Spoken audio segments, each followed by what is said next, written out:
Action. So now do you line it up with the clap or the word action? Both, I guess. Wow. Okay. All We right. are. Hi, I'm Chad. Do I have it backwards already? Already did it backwards. I think I want you to take the lead, and then you just And kind then of I look at didn't? me, and I. Yeah. Okay. I'm Dr. Melissa Wittman, And I'm Chad. and this is the Autistic Female. Double thumbs up. That's better. Yeah, that was better. Okay. I think you need to take the lead on it. Yeah. All right. So today we're going to talk left brain, right brain. Yeah, that was some feedback, like, after the first episode. You know, I'm in this, so I kind of forget, like, the whole concept of left brain, right brain. That's kind of foreign to a lot of people. So we'll talk about that. Yeah, sounds good. And then, so like when we talk about left brain, right brain, I think does it literally mean the left hemisphere and the right hemisphere? And then, Yes. like, you want to just touch on what those different sides Yes. do? Yes. So, like, literally the left half of your brain and the right half of your brain. So the left side of your brain, for the most part, controls the right side of your body. And the right side of your brain, for the most part, controls the left side of your body. But there are also characteristics that, you know, sometimes they seem like personality quirks or different things of someone who is, if someone's like very left brain or very right brain. So we'll kind of run through those. So I want to start with the ones that are most relevant to those of us here. So typically, someone who's autistic is going to have a very strong left brain. I mean, that's pretty much across the board how it's going to be. So that means that you have a strong left brain and a decreased right brain. So the left brain is like focusing on details, your small muscle control, your verbal language, your IQ, the positive emotions, and then classically is math. So it's usually like, oh, you know, autistic people are really good at math and love math. And while that does sometimes hold true, it's actually not always the case, especially with females. So that's something we're seeing. The left brain is very detailed.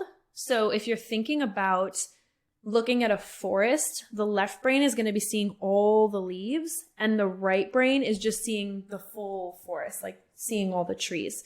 So that's kind of like the left brain, right brain for that. The left brain is very literal, has trouble catching sarcasm, which is something that people who know me know I really have trouble catching sarcasm. Sometimes they enjoy messing with me at work with that. The left brain is very logical, good with numbers, not great at reading people. And also that personality or that, you know, kind of left brain profile typically prefers to be alone. So then when we're talking right brain, the right brain is social. So it's very social. It's the big picture, sensitive to other people's emotions, and very aware of what others are thinking. They often don't like details, but they're very imaginative. And so again, it's like big picture, emotional, your EQ. So like dealing with emotions, knowing emotions, and math reasoning. So where the left brain's more like math calculation, the right brain can be more math reasoning.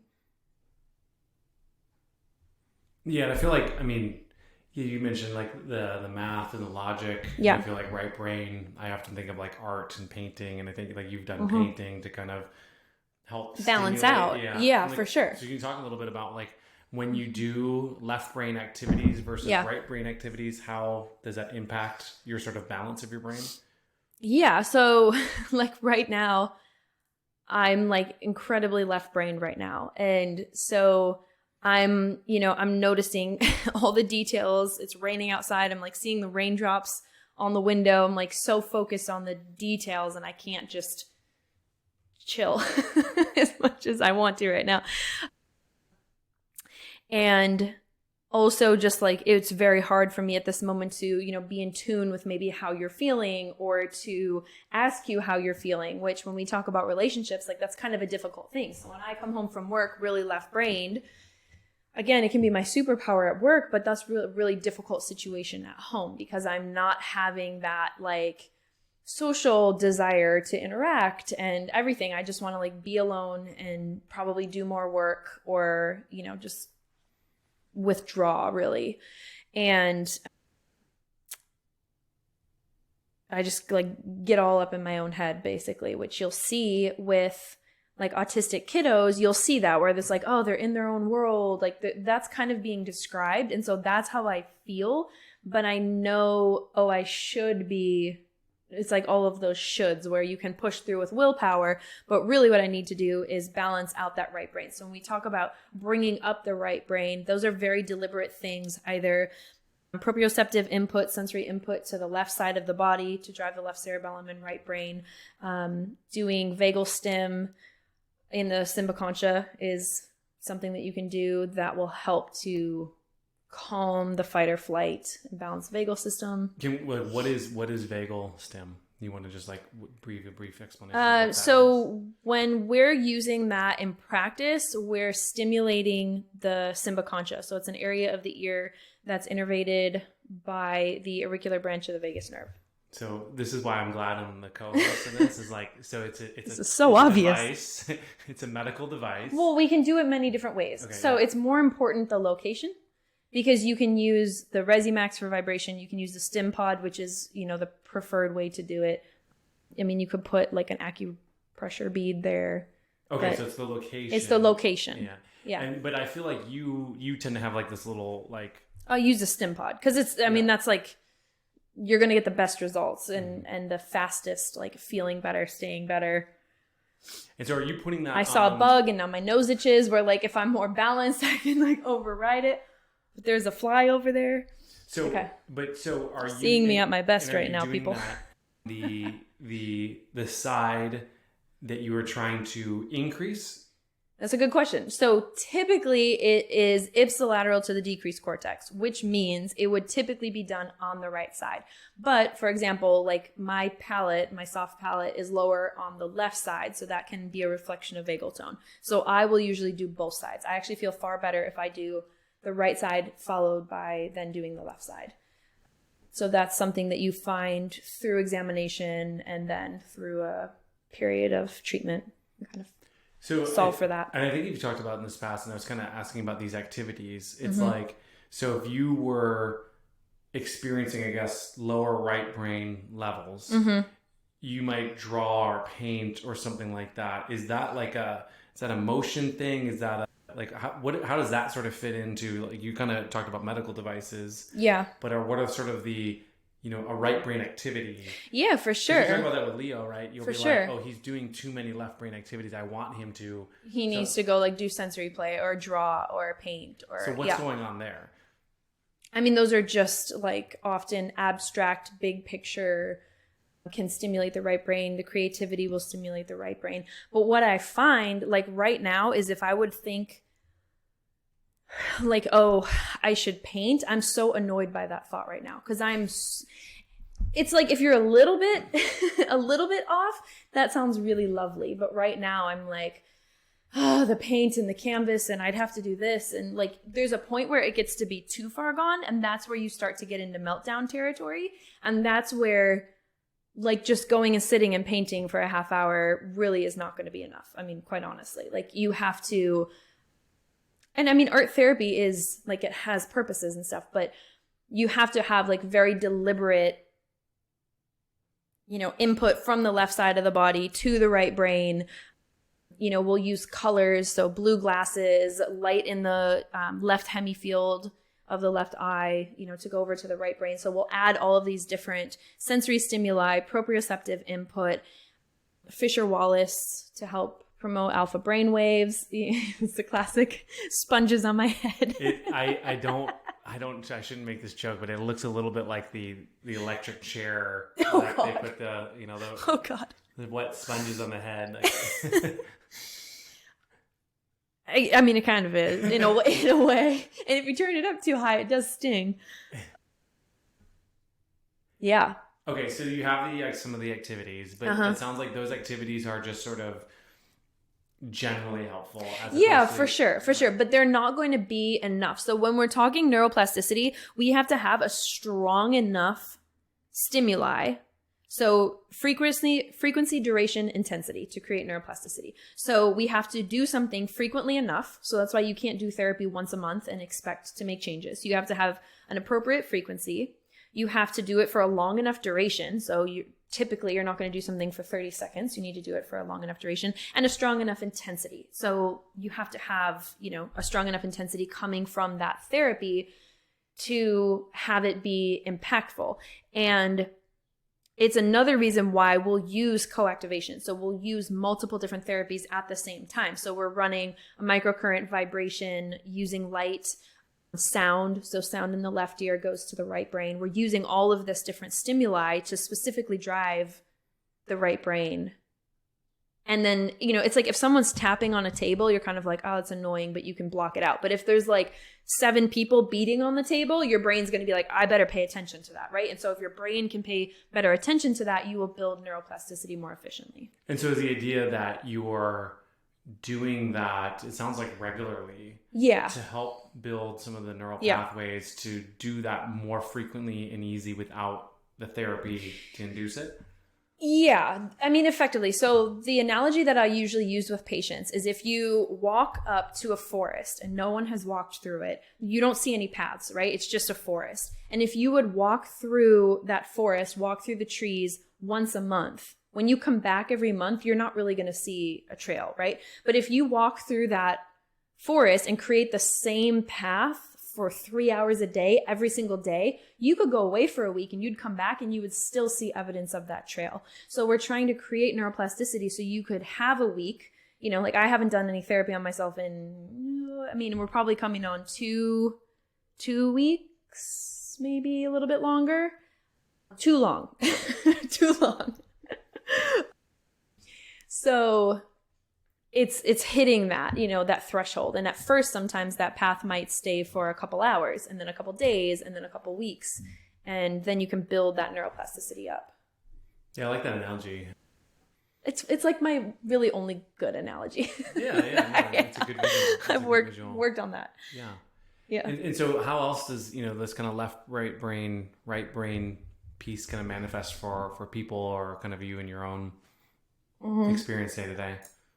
So I think like one of the biggest things, for me right now, like I'm just uncomfortable in my body. So when you get to this point, and this is how I used to feel pretty much all the time. I mean, actually worse than I feel right now from what I remember, because you get uncomfortable in your body and then your neck gets tight and you get a headache and sometimes a stomach ache and like all these things. But I just like can't not be like this right now. Like it's very difficult. I'm trying to be close to the microphone too, but it's very difficult to just like kind of relax and get into that more right brain state through, kind of making myself do it. I can, especially if I'm given the time and space to do it, but it's far more effective to take 30 minutes and do some therapy and drive all of this and then be like, okay, yeah, I'm good to go.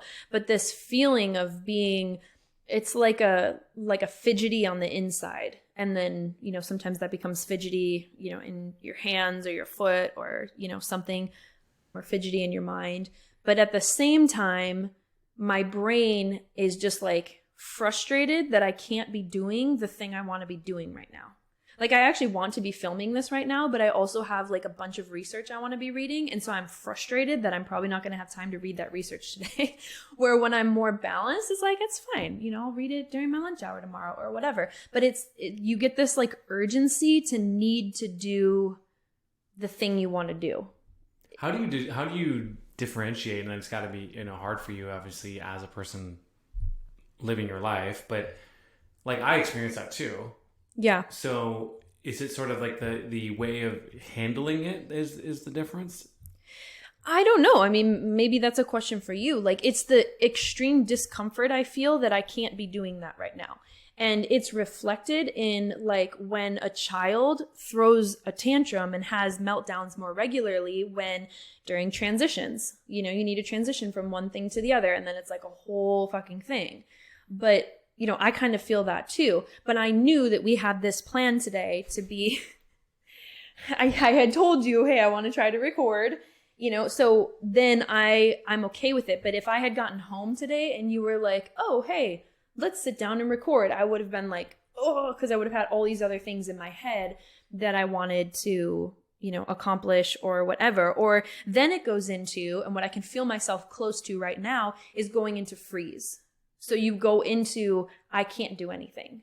And what that often looks like is people will just be stuck on their phone. And literally in their head, they'll be like, I should get off my phone. I should get off my phone. I should get off my phone. But you're in this freeze state. And then you're scrolling. It's just feeding the mesencephalic beast. And like, that's all you can do. I don't usually get into that, but I can like kind of feel myself going down that pathway of getting more into the freeze response. And that's where you get like extreme procrastination. So like, for example, paying bills. Like, okay, you're just gonna have to roll with me today. No, I'm having a day. No. Okay, so like, paying bills is not a big deal. Like, we've had times in our lives for many, many years that was very stressful. But now it's like the bills are just almost all get on paid. autopay. Yeah. But there's like a couple that can't be on autopay, Right. and the money's there, but it's like this. I'll see it, and I'm like, ugh, and I freeze around it. And part of that, again, like there's always a slight, history, trauma layer, whatever. But it's actually a really common thing in autism and ADHD actually as well. And so I think it's actually called like a tax. There's some word for it, and I should look it up because I've seen it referred to as an autism tax and an ADHD tax. And I don't know if there's like an overarching word for it, or if that's a scientific thing or just The something IRS. someone made up. But it's basically like the money it costs us because we like fuck up because we're so in such a freeze state. Right. Like, Right. okay, so we just got into a little bit of a disagreement over the weekend about returns that I didn't get done. Like, I will set something aside and have full intentions of returning it, and then I'm just like, "Ugh," and I freeze about it. And it's so annoying because I want to do it. I have the intention in my head, and it's just like, and then I just start beating myself up. Like, what is your problem? It's not that big of a deal. Just get it done. But it's actually a freeze response coming up. So that procrastination, that freeze response. And so when I can be out of that, I can go run errands and like probably usually I try not to run more than 2 errands at a time, but I could do that. Where right now the thought of like doing a single errand, no way. Like, I will pay someone right now a lot of money to do any errand I would have to do today, which you were going to roll your eyes at. But that's like that tax, right? So if you're in a state, like I'm thinking about when I was in undergrad, and this is actually something I wanted to touch on and going. Okay, so living alone as someone who's autistic, there's a lot of benefit to that because you can have the lights how you want them. You can have everything how you want it, where you want it. No one's going to mess with it. And that creates calm that you're like mitigating additional stressors. Does that make sense? Yeah. Okay. Yeah, you're controlling your environment. Right. Right. Like I remember we were in Florida. And mind you, this is like pre me knowing that I'm autistic. I just thought I was a left brain female and basically just like beat myself up about it and didn't actually help myself. So this is before. Okay. I'm thinking of a night we were in Florida. Wait, which time we lived in Florida? The like way back? time, Okay. Recently, the last few years. Okay. And, like 3 years ago. You were not sleeping very well because of Apollo. A 2-year-old. Yeah, he just didn't sleep. Leo wanted the lights. It was like 6:30 p.m. and Leo, I think, wanted the lights off. And you No, he wanted the full kitchen lights on, and it was like 7 p.m. So there was bedtime. And you wanted the lights off. They need to be dimmed. And I walked into this situation where you and this 3-year-old were. It's very obvious. Don't mess with your circadian rhythm. And it was really funny because it was very clearly obvious to me that both of you felt like you were 100% right, and there was no compromise on what the light. Because he didn't want to go to bed, so to him it was daytime, and to me, I'm like, it's evening. Don't mess up the circadian rhythm. We have very specific lights for the evening. We have salt lamps. We have salt lamp light bulbs. In Maine, our entire upper floor was red lights. So red light bulbs. And in the bottom was regular lights. But and it was like you could see our house because we were in the city, and you could see our house from like multiple streets. Yeah. And it was the second story. So oh it my just gosh. looked like the red light district Amsterdam on the upper level. And then Maine gets dark so early. Yes, so it'd be like 5 p.m. 4 in the winter. And so your house is like clearly red. Everybody's out for their evening walk and Okay, yeah. So I understand. Yeah. So I was one of the things you said there. Did I finish what I was saying? I'm not sure. With it? No. Okay. So living alone. Can you hold your point? Because I definitely can't. Okay. Yeah. So when I was in undergrad, for example, when I was done in the dorms, and I'm going to do a whole episode like Dear College Roommates, because, oh my God, they were saints. So when I moved into my own place, I was kitty corner from you. So like I was close to you. Catty corner for our Southerners. Ugh, God, it's so weird. It's like Caddyshack. All I can think is Caddyshack. Kitty corner, because we're from the Midwest, across from you. So like I felt I had that kind of, I knew that you were nearby, but I also didn't really want roommates. So I was in the upstairs of an old house. There were 3 girls that lived below me. And so I worked nearly full time in school. I was going to school and I needed to be out quite a bit between school and work, but I was exhausted. I was doing way too much for myself and obviously had no idea about any of this. So when I didn't have to leave, like when the weekend came, you would probably like come over and see me, but I sometimes wouldn't leave for like 3 days. And I feel like a lot of people don't do that. Like I literally couldn't leave. I couldn't leave my apartment for days at a time. And then when we moved to Seattle was the first time I took a break. So I had school, I'd opened my own clinic, I went through all these things and I was like, hey, I'm just going to take a break for a couple months because I basically never had a break. But what happened when I didn't have a routine is I would go all week and not leave the apartment, like literally not leave. And we were in the city. So it gives you this false sense of like that you're around people. Right. Because I could look out and I'm like, oh, there's like the big city and there's people everywhere and there's cars everywhere and, traffic. So it almost gave me a false sense, I think, of being part of something, which was really interesting. But to actually leave was so much effort for me. To leave our apartment or our condo was unbelievable amount of effort, like a lot of the time. And then once I started working again, it helped a ton. It's like it just eases everything because then I have a routine. But without that routine, it was brutal. And so it's kind of that juxtaposition of, I'm going to say autistic females for now because that's, the main thing I can speak from personally, that it's like you want this space, but it's actually not super advantageous because it can just keep you in that freeze cycle. Yeah. Yeah. One of the things I was thinking about when in Seattle, you'd started doing ballet, I think it was, or tap dance. It was a ballet. I did a couple times, but I was so overwhelmed. Yoga, yeah, I definitely went to yoga. You found some things to kind of start. And you cooked a lot, but I like doing things. Like I did yoga in our condo. I cooked meals in our condo. Mm-hmm. I did think of the number of things. I was doing a lot of things, but I pretty much did things that didn't require me to leave. Yeah. Yeah, and then I want to go way back to one of the earlier parts around transitions. We were actually just talking about it at parent-teacher conferences around, transitions. Can you talk a little bit about what's challenging through a transition for yourself?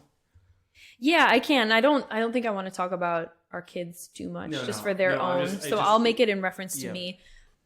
It just reminded me that we were talking about children transitioning, and then I looked at you, and we sort of had this moment. So I totally agree. I think so. From one activity to another activity, and this is a common thing that you see with kids. So when we're looking at a lot of these things, there is an appropriate developmental time for a child to exhibit these behaviors, but they should move through the behavior. They shouldn't get stuck in a behavior, right? Like there is a time when a child is, 2 years old that transitions are difficult. You don't want to stop what you're doing and go to the next thing. But you should move along in that development, in that progression. So what happens for me is I'm just,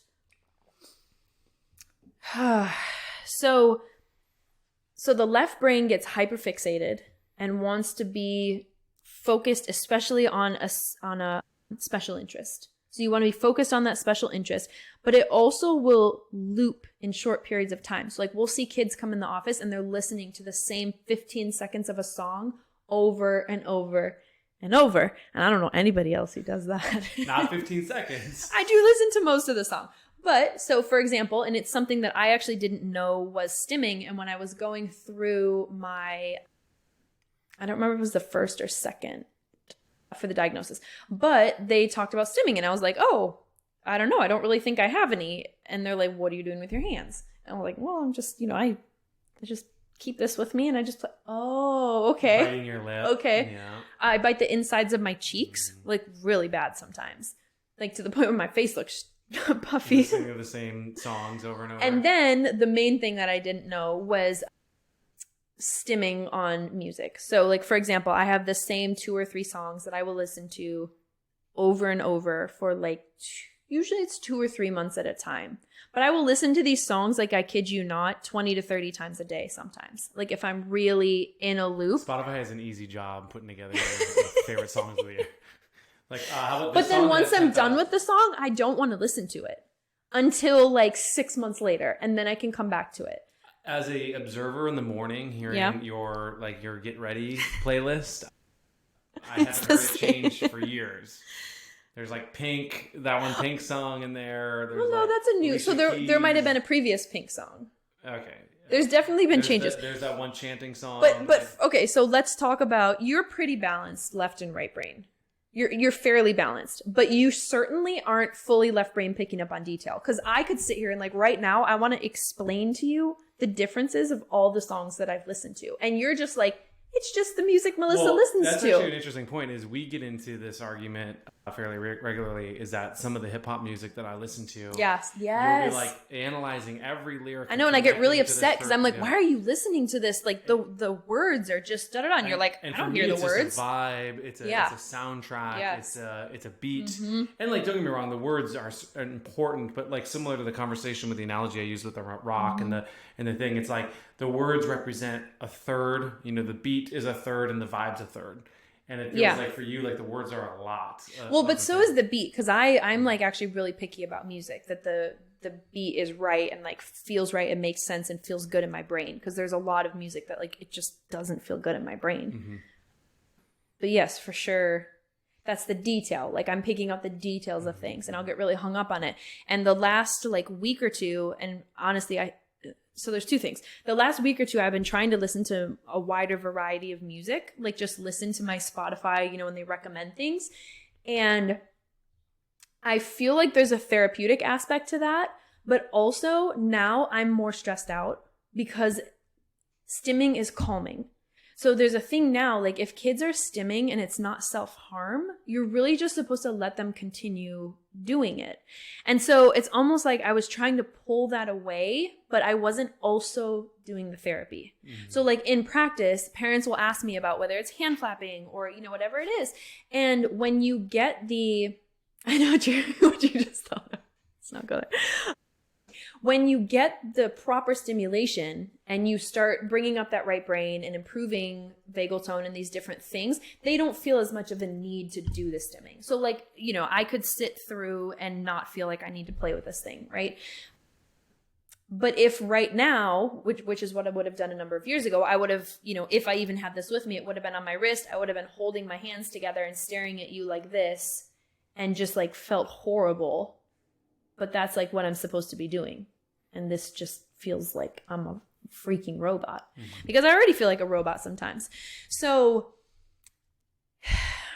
it was kind of an interesting experiment, and I would say a failed experiment, because if you want to take away a stim, you have to fill that space with sensory and proprioceptive stimulation, which I wasn't doing. I haven't been doing that for myself enough.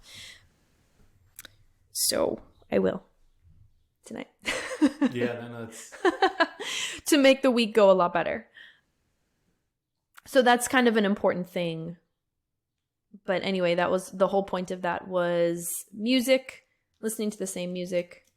Yeah, I listened to the same songs over and over and over. And like there was an artist, I remember it was 2 years ago, and I was in the top, it was either top 0.5 or 0.1% of listeners.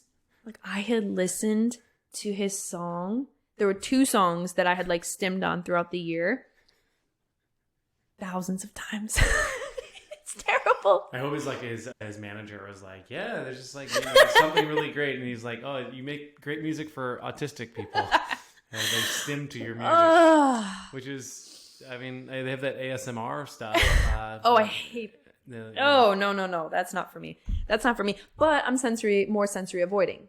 So for someone who's sensory seeking, that might be, and I'm very sensitive to sound. like super sensitive to sound. Yeah. There was something else I wanted to pull up.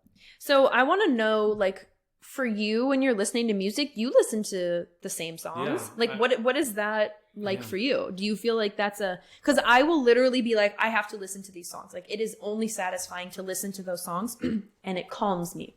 Yeah, I was thinking about that because I have a philosophy, and I've gone back and forth, but I think I've landed on my general point of view. It's like if I hear a new song that I absolutely love, I will play it. In some cases, I'll go on Spotify and just hit the little, the repeat song. And I'll listen to it, like 10, 15, 20 times. I feel like there's some...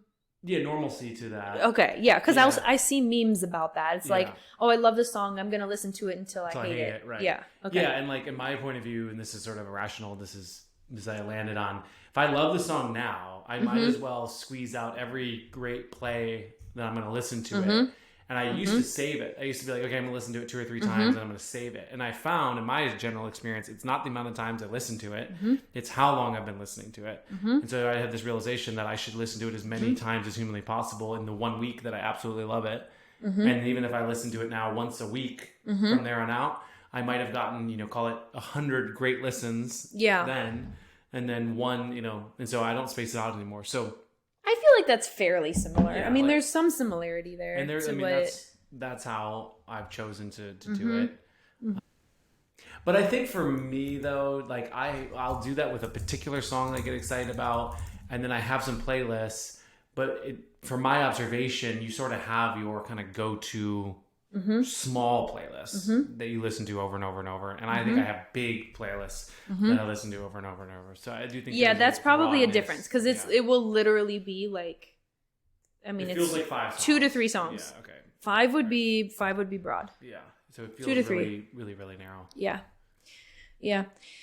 And then I think an interesting thing is the volume. So I'm really sensitive to sound, and I know I mentioned in the last episode about cranial nerve 7, and I had someone ask me about it. Oh, did you mean vagus nerve? And like, no, I meant cranial nerve 7. So when you're talking about hyperacusis, that's cranial nerve 7. When we're talking vagal system, that's like cranial nerve 5, 7, 10, 11. It's not just vagus nerve. Like, we're talking about the whole system.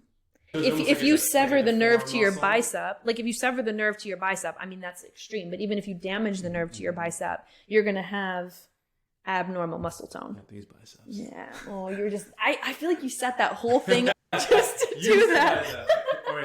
You said bicep. I said you can't that's work all out that's your on your ear. mind. So I was like, should I be working out my ear at the gym?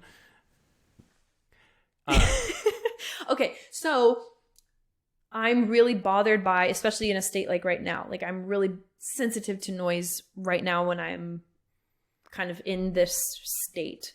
And I used to always be like that, right? If I'm not, because I was like never balanced. I was always sensitive to sound, loud sounds. But the interesting thing for people who are autistic, especially autistic females, is it's the sounds we can't control. So I will put on headphones and blast those 3 songs and be so fucking happy. I am just, it's like, this is good. This is good. So it's not just loud sounds. It's like sounds that I don't have control over, especially if I don't know what they are, which we kind of touched on last episode. Yeah, it's interesting to hear you say that, because like, sometimes I need the loud music. when I play basketball and warming up, I listen to noise cancellation, which is like obviously normal. But the other thing is like when I'm at like a coffee shop, even if I don't want to listen to music, I'll often go to those audio background things to like listen to inaudible chatter inside a coffee shop. That chatter is going on. Literally horrendous.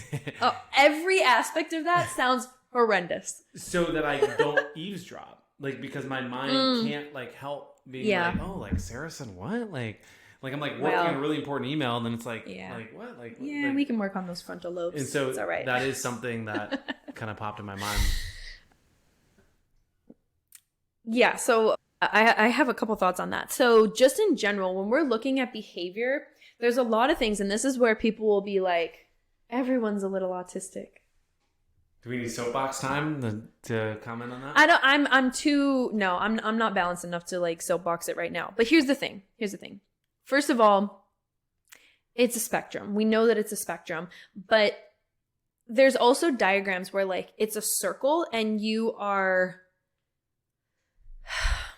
They're like you're circles like within circles. yeah, And yeah. some of them overlap and some of them don't. And some of them don't. So there's part of that. But also, like, the whole point is that it's a behavior. Like, you and I have some similar behaviors, and it will drastically impact my life, minimally, if at all, impact yours. That is a big part of the criteria.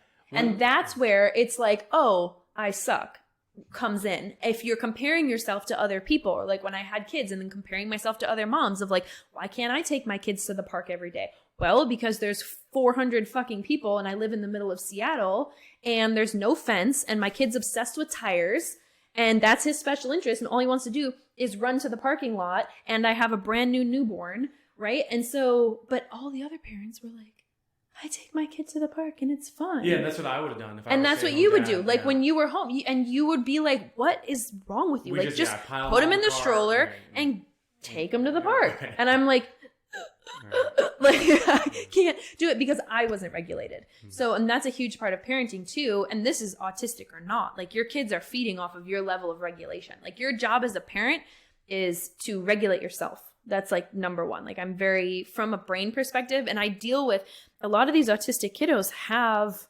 behavior issues. And that's a difficult thing for me because the parents will look at me and say, you have kids. How would you handle this? And I really kind of tiptoe around this and try to answer really carefully. And usually the advice I give is that getting yourself into a regulated state will allow your child to co-regulate with you. And that's the best thing you can do for them. The best thing. That's, yeah. Yeah. Is there anything else you want to talk about? Left brain, right brain? Any closing thoughts or pieces of information or research that you wanted to share before we move on? I'm sure we'll talk about it a lot, but I just want to make sure I ask. Yeah, I mean, it's like, I think just in general, the crux of it is males and females present differently, oftentimes with autism, especially the high functioning autism. They will present differently. We know that we have the female autism phenotype. It's different from the male phenotype. Like we have these different things. However, upon neurological exam, they're very similar. So it's still going to be a right brain deficit with poor vagal tone, and, usually a left cerebellar deficit, not always, sometimes they're stacked. But it's a really important piece that in my work I just feel like it's really a gift to be able to do because it's not just how the person's presenting to me as though I was a psychologist. I can look at the deficits and they're similar. So it's like, yeah, this is autism because on paper, this exam looks really fucking similar to this one. Mm-hmm. So that's what kind of made me go, oh, okay. And then the treatment is going to be similar for both of them because you're treating the areas of deficit. Sometimes you have to bring down an area that's increased too much, but that's another tangent and very advanced. But in general, we're treating the deficits.